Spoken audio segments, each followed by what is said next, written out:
نماز کی ہر رکعت میں سورہ اخلاص پڑھنا، فرض نماز میں ہر رکعت میں سورہ اخلاص پڑھ سکتے ہیں۔ خلیفہ شاہ نیو یارک سے پڑھ سکتے ہیں، نماز ہو جائے گی۔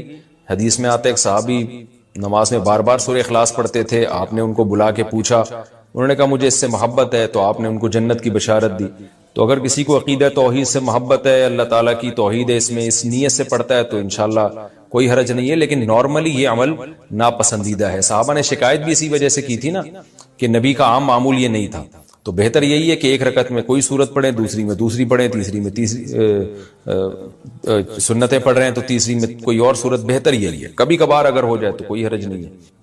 عصر سے پہلے نفل نماز کا حکم، عائشہ صاحبہ نیو یارک سے پوچھتی ہیں عصر سے پہلے نفل نماز پڑھ سکتے ہیں؟ پہلے جتنی چاہیں پڑھیں، بعد میں نہیں پڑھ سکتے۔ عصر کی نماز کے بعد نفل پڑھنا جائز نہیں ہے۔ ہاں قضاء عمری پڑھ سکتے ہیں، یہ کوئی اور قضا نماز ہو جائے تو وہ پڑھ سکتے ہیں، لیکن نوافل عصر کے بعد نہیں پڑھ سکتے، پہلے جتنے چاہیں پڑھیں۔ نماز میں آنکھ بند کرنا جائز ہے؟ کیا نماز میں آنکھ بند کر سکتے ہیں اور کتنی دیر تک؟ عابد خان سعودی عرب سے، نماز میں آنکھ بند کرنا مکروہ ہے، ناپسندیدہ ہے، کیونکہ نبی صلی اللہ علیہ وسلم ہمیشہ آنکھیں کھول کے نماز پڑھتے تھے، تو اس لیے بہتر یہی ہے کہ نماز میں آنکھ کھول کے نماز پڑھیں آپ۔ اندھیرے میں نماز پڑھنے کا حکم، اندھیرے میں نماز پڑھنا ممنوع ہے یا نہیں؟ عثمان غنی آئی لینڈ سے، کوئی ممنوع نہیں ہے، پڑھ سکتے ہیں۔ کسی نے امانت دی اور ڈاکو نے لوٹ لی تو لوٹانے کا کیا حکم ہے؟ ایک دوست نے مجھے کچھ رقم کہیں پہنچانے کے لیے دی، ایئرپورٹ سے گھر جاتے ہوئے مجھے لوٹ لیا گیا۔ کراچی کس سے لگ رہا ہے، لیکن یہ ہیں تو سعودی عرب کے۔ سعودی عرب میں نہیں ہوا ہوگا، یہ آپ کے ساتھ کراچی میں ہوا ہوگا۔ خیر، اب اس رقم کو لوٹانے کے بارے میں کیا حکم ہے اور بہتر کیا ہے؟ جزیل احمد صدیقی سعودی عرب سے، جزیل احمد صاحب، اگر آپ کو کسی نے امانت دی تھی اور واقعی ڈاکوؤں نہیں لوٹی ہے تو پھر آپ پر وہ امانت لوٹانا لازم نہیں ہے۔ کسی کے پاس بھی جب امانت رکھوائی جائے نا تو اس کے اپنے کسی قصور کے بغیر اگر وہ ضائع ہو جائے تو پھر اس پر لوٹانا واجب نہیں ہے۔ ہاں، اس طرح سے اس نے وہ امانت رکھی کہ ضائع ہونے کا خطرہ تھا، مثال کے طور پر لاکر کے بغیر باہر ہی ڈال دی اس نے اور خطرہ ہے کہ چور لے جائے گا، تو پھر اس کا مطلب پھر یہ ذمہ دار ہوگا کیونکہ اس نے کوتاہی کی ہے۔ اس نے اگر اپنی طرف سے کوتاہی نہیں کی اور ڈاکوؤں نے لوٹ لی ہے تو پھر اس پر لوٹانا لازم نہیں ہے۔ اب اگر آپ وہ پیسے یوں کرتے ہوئے جا رہے تھے، ڈاکوؤں کو دعوت دے رہے تھے، تو پھر تو آپ قصوروار ہوں گے، آپ پر لوٹانا لازم ہوگا، لیکن آپ نے بیگ میں رکھے تھے، جیب میں رکھے تھے، جہاں بھی سیف جگہ پہ رکھے تھے، پھر ڈاکوؤں نے لوٹ لی تو اب آپ پر لوٹانا کچھ بھی لازم نہیں ہے۔ رمضان اور زکوٰۃ کا کیا تعلق ہے؟ خوب سمجھ لو، رمضان کا زکوٰۃ سے براہ راست کوئی تعلق نہیں ہے۔ جب آپ صاحب نصاب ہوئے تھے نا، 52.5 تولے چاندی کے برابر مال آیا تھا آپ کے پاس، سونا، چاندی، مال تجارت، نقدی، یہ 4 چیزیں جس دن آپ کے پاس آ گئیں، کتنی؟ جتنے میں 52.5 تولہ چاندی آتی ہے، تو آپ پر لازم تھا کہ اپنی وہ اسلامی تاریخ آپ محفوظ کر لیتے۔ 5 محرم کو آئیں یہ چیزیں تو 5 محرم ڈیٹ محفوظ کر لی، اگلے سال 5 محرم کو آپ کا زکوٰۃ کا حساب ہوگا۔ سمجھتے ہو؟ پھر دے بے شک، بعد میں دو، پہلے دو، وہ آپ کی مرضی ہے۔ زکوٰۃ کا نصاب کیا ہے؟ مال تجارت کی تعریف کیا ہے؟ سونا، چاندی، مال تجارت، نقدی، کیش رقم جسے کہتے ہیں، 4 چیزیں جس کے پاس 52.5 تولہ چاندی کے برابر ہوں۔ 52.5 تولہ چاندی کے ریٹ کیا چل رہے ہیں مجھے نہیں معلوم، اوپر نیچے اتنے ہو رہے ہیں، شاید 90,000 1 لاکھ روپے تک چل رہے ہیں شاید۔ تو جس کے پاس اتنی مالیت کا سونا، چاندی، تجارتی مال یا نقدی ہو تو وہ صاحب نصاب بن جاتا ہے، اس پر لازم ہوتا ہے کہ وہ اسلامی تاریخ نوٹ کر لے۔ عام طور پر جب لڑکوں کی، لونڈے لپاڑوں کی تنخواہ لگتی ہے، پہلی تنخواہ 90,000 1 لاکھ آئی تو وہ صاحب نصاب بن گئے۔ لڑکیوں کی شادی ہوتی ہے، ان کو سونا ملتا ہے، تو جس دن ان کو سونا ملا ہے، ہینڈ اوور ہوا ہے، وہ تاریخ، وہ اسلامی تاریخ نوٹ کر لیں۔ سمجھ میں آ رہی ہے بات؟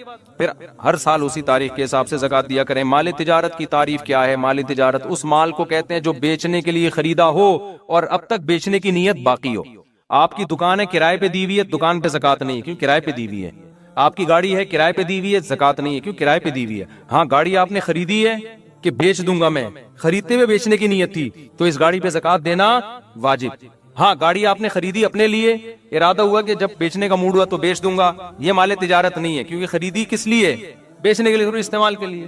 اس طرح پلاٹ آپ نے خریدا کہ یار کنفیوز ہوں، دیکھیں گے فیوچر میں بناؤں یا بیچوں، سوچوں گا، زکوٰۃ نہیں ہے اس پر۔ ہاں، پلاٹ خریدا، نیت کیا ہے؟ بیچوں گا، اس پہ زکوٰۃ واجب ہے۔ سمجھتے ہو کہ نہیں سمجھتے ہو؟ زکوٰۃ کن لوگوں کو دی جا سکتی ہے؟ زکوٰۃ ان لوگوں کو دی جا سکتی ہے، اتنا کافی ہے۔